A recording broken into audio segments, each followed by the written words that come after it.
देखिए बंगाल का जो पहला गवर्नर था वो कौन था भाई? बंगाल का पहला गवर्नर था क्लाइव। कौन था भाई? क्लाइव। और रॉबर्ट क्लाइव जो था इसी के शासनकाल में कौन सा युद्ध हुआ था? बक्सर का युद्ध। ये ध्यान रखेंगे, सवाल छोटा सा यही बनेगा कि बक्सर का युद्ध और उसके सामने किसी गवर्नर का नाम होगा और मिलाने के लिए सवाल बनेगा। तो जो रॉबर्ट क्लाइव है वो बंगाल का पहला गवर्नर था और इसी के समय में क्या हुआ था? इसी के समय में बक्सर का युद्ध हुआ था। देखो हम क्रम से लिखते चलेंगे, है ना, और तुम्हें जो नोट करना है वो नोट कर लियो।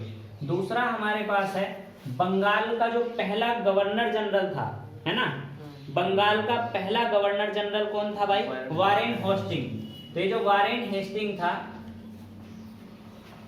वारेन हेस्टिंग ये बंगाल का पहला गवर्नर जनरल था। अभी इसके बारे में एक बड़ा इंटरेस्टिंग फैक्ट मैं बताता हूं। बंगाल का प्रथम गवर्नर जनरल, देखिए ये भारतीय इतिहास का एकमात्र ऐसा गवर्नर जनरल था जब ये यहाँ से लौट के वापस गया अपना कार्यकाल पूरा करके, तो इस पर महाभियोग लगाया गया था।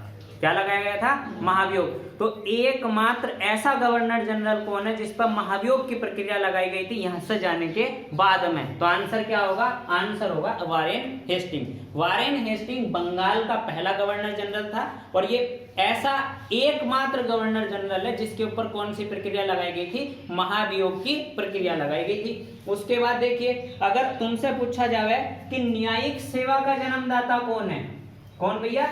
न्यायिक सेवा। न्यायिक सेवा समझते हैं ना, आज जो न्यायपालिका काम कर रही है इस प्रकार से न्यायिक सेवा का जो जन्मदाता है उस जन्मदाता को भी किसको कहा जाता है भाई? ये वारेन हेस्टिंग को। क्योंकि 1773 में, ध्यान देंगे, 1773 में एक अधिनियम आया और इस अधिनियम के अंतर्गत जो है वो क्या हुआ था? 1774 में कलकत्ता के अंदर एक सुप्रीम कोर्ट बनी थी। क्या बनी थी भाई? कलकत्ता में एक सुप्रीम कोर्ट बनी थी और ये जो सुप्रीम कोर्ट बनी थी इसका जो मतलब चीफ जस्टिस था, जो मुख्य न्यायाधीश था, वो था एलिजा इम्फे। एलिजा इम्फे। एलिजा इम्फे को क्या बनाया गया भाई?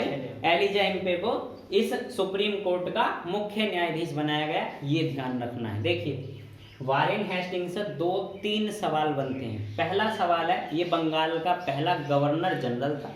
दूसरा सवाल है न्यायिक सेवा का जन्मदाता है, और जब न्यायिक सेवा का जन्मदाता है तो खुद ही समझ जाओगे 1773 का रेगुलेटिंग एक्ट, 1774 में सुप्रीम कोर्ट की स्थापना कलकत्ता में, तो इसे याद करने की कोई जरूरत नहीं। लेकिन एक सवाल इंपॉर्टेंट है, एकमात्र ऐसा गवर्नर जनरल था जिस पर कार्यकाल के बाद महाभियोग की प्रक्रिया चली, उसके अलावा किसी भी गवर्नर जनरल पर महाभियोग की प्रक्रिया को नहीं चलाया गया। तीसरा आप लिखेंगे लॉर्ड कॉर्नवालिस। Lord Cornwallis. और देखिए लॉर्ड कॉर्नवालिस के बारे में अभी हमने पढ़ा है।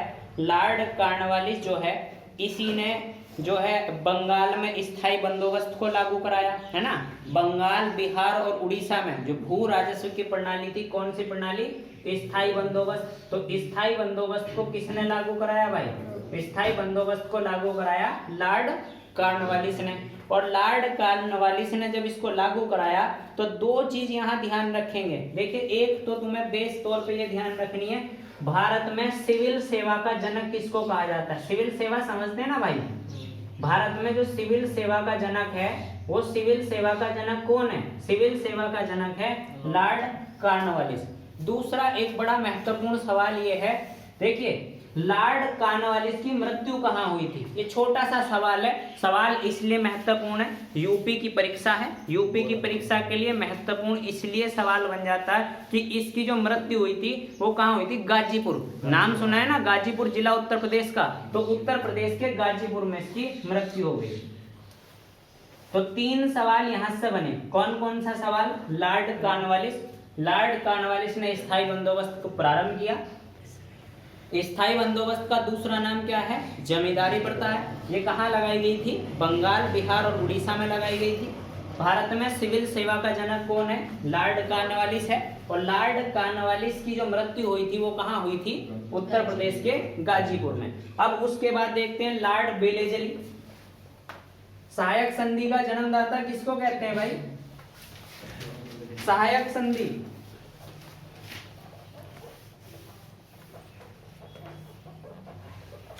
लॉर्ड बेलेजली। देखिए सहायक संधि जो व्यवस्था थी, ये सहायक संधि व्यवस्था किसने प्रारंभ करी थी? लॉर्ड बेलेजली ने प्रारंभ करी थी। और एक बात बस और ध्यान रखेंगे, इसमें ज्यादा पढ़ने की जरूरत नहीं है। सन 1800 में, ध्यान से सुन लो, सन 1800 में जो फोर्ट विलियम है कलकत्ता का, ये फोर्ट विलियम इसी के काल में बनाया गया था। ये इंपॉर्टेंट सवाल है ना। ये जो फोर्ट विलियम है, फोर्ट विलियम को सन 1800 में किसके काल में बनाया गया था? बेलेजली के। दो सवाल हैं, सहायक संधि का जन्मदाता बेलेजली है और बेलेजली के समय में ही फोर्ट विलियम का निर्माण हुआ था। ये दो सवाल यहां से ध्यान रखेंगे। उसके बाद एक लॉर्ड मिंटो, लॉर्ड मिंटो, ये बताइए 1813 का अधिनियम कितने लोगों ने पढ़ा है? 1813 के अधिनियम में एक व्यवस्था दी गई थी भारतीयों की शिक्षा पे 1 लाख रुपए खर्च करना।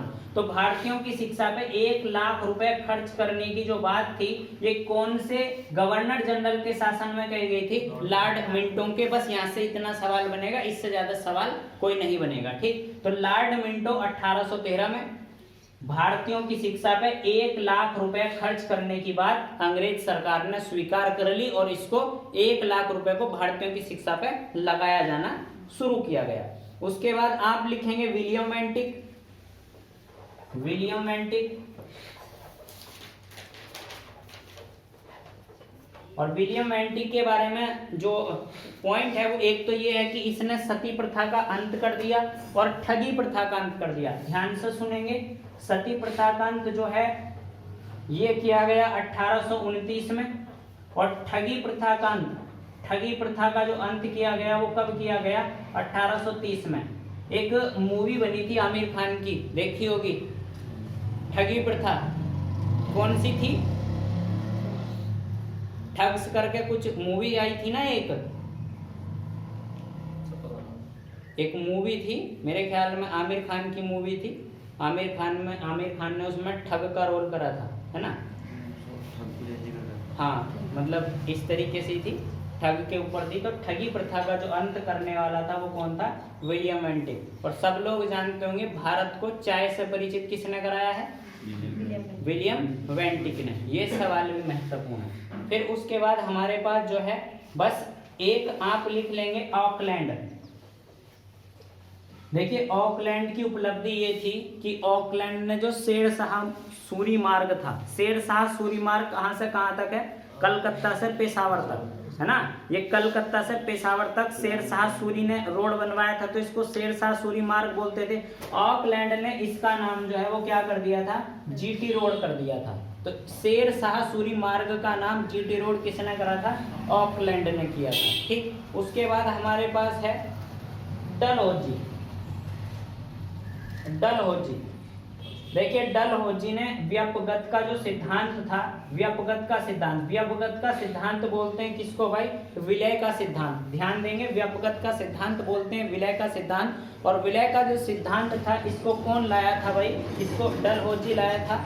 और देखिए 1853 में, ध्यान देंगे 1853 में जो पहली रेल चली थी, ये पहली रेल कहां से कहां तक चली थी? मुंबई से ठाणे तक। और ये मुंबई से ठाणे तक जो रेल थी किसके कालखंड में चली थी? डलहौजी के कालखंड में चली थी। उसके बाद देखिए 1854 में पहली बार डाक टिकट जो छपवाने का काम किया था वो किसने किया था? डलहौजी ने। और अंग्रेज सरकार में जो पीडब्ल्यूडी की स्थापना की थी, वो पीडब्ल्यूडी की स्थापना भी किसने की थी? डलहौजी ने। ये सवाल डलहौजी से इंपोर्टेंट बनेंगे।